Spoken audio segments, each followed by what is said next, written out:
Imagine you take a week-long vacation with people you love. The weather is beautiful. You find a restaurant you keep talking about.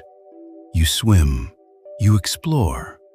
You laugh harder than you have in months. For 6 days, it's wonderful. Then comes the final night. Someone says something at dinner. Maybe it was building all week. Maybe it wasn't. But suddenly, there's an argument. Someone gets hurt. The walk back is quiet. The next morning, everyone packs. The ride home feels different. 2 weeks later, someone asks, "How was the trip?" And you hesitate. Honestly, not great. But wait, 6 days were great. One evening wasn't. So how did a few terrible hours become the story of an entire week? Because when your mind remembers an experience, it doesn't necessarily remember it the way you lived it.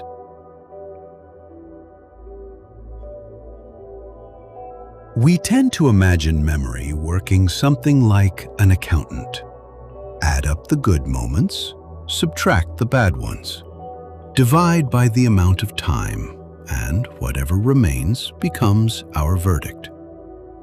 But human memory doesn't appear to work that way. Psychologists studying how people evaluate experiences discovered something remarkable. Our memories can give disproportionate weight to particular moments, especially the most emotionally intense part of an experience, and the way the experience ends. This tendency became known as the peak end rule.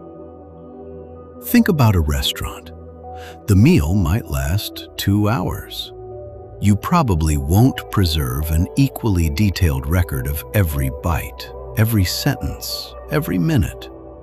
Instead, certain moments survive. The incredible entree, the embarrassing spill, the hilarious story everyone told afterward, and then how the evening ended.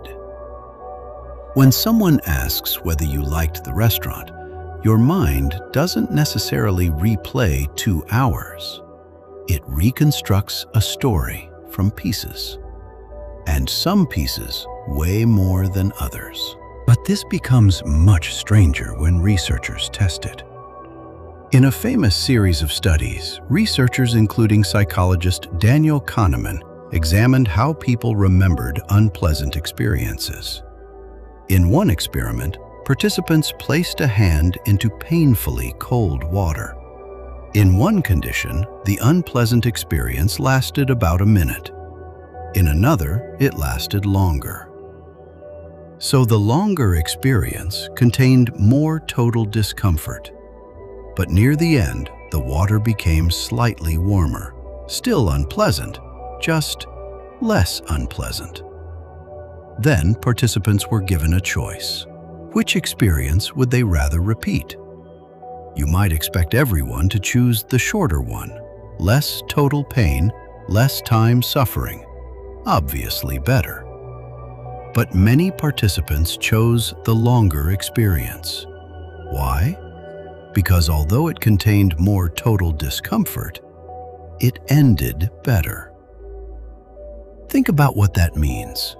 The experiencing person endured more, but the remembering person evaluated the experience more favorably. Those are not always the same thing. And this matters because memories don't simply sit in the past. We use them to make decisions about the future. Would you return to that restaurant? Take that vacation again? Go back to that doctor? Accept another job like that one? Attend another family gathering? Call that person again? The answer depends partly on what you remember. And what you remember may not be a perfect average of what you actually experienced. Consider a job you held for 10 years. Maybe 9 of those years were meaningful. You learned, You made friends. You succeeded. You built something you were proud of. Then the final year became miserable. New leadership, conflict, resentment, a painful departure.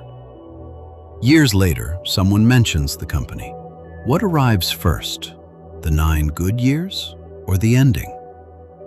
Sometimes the final chapter becomes the narrator for the entire book. Knowing this doesn't mean we should manipulate every experience into having a perfect ending. Life doesn't work that way. But it may give us 2 useful questions. The first is for the experiences we're creating now.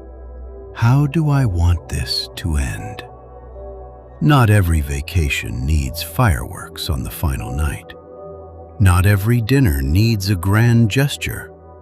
Sometimes a good ending is simply slowing down, saying thank you, taking the walk, having one more conversation, putting the phone away, leaving someone with warmth instead of rushing toward whatever comes next. Because the final moments of an experience may become unusually important in the story we later tell about it. But the second question may be even more useful. When you remember something negatively, ask, was the whole experience really that bad? Or did something bad happen near the end?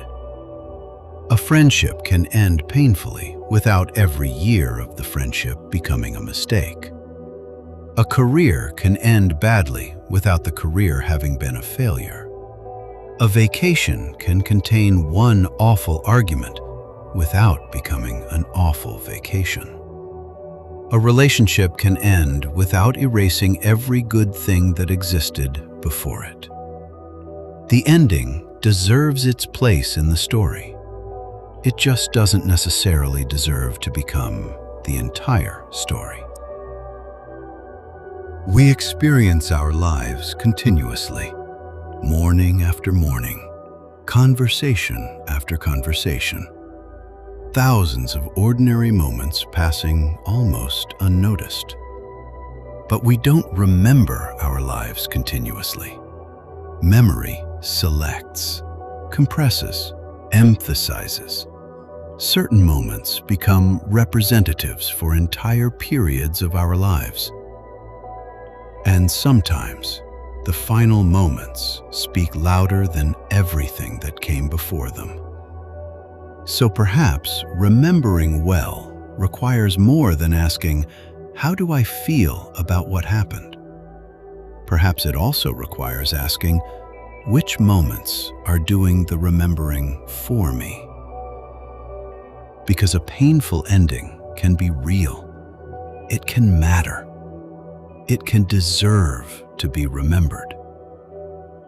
But a bad ending doesn't always mean it was a bad story. Sometimes it was just a bad ending. This is Hidden Influence. What shapes you without you knowing.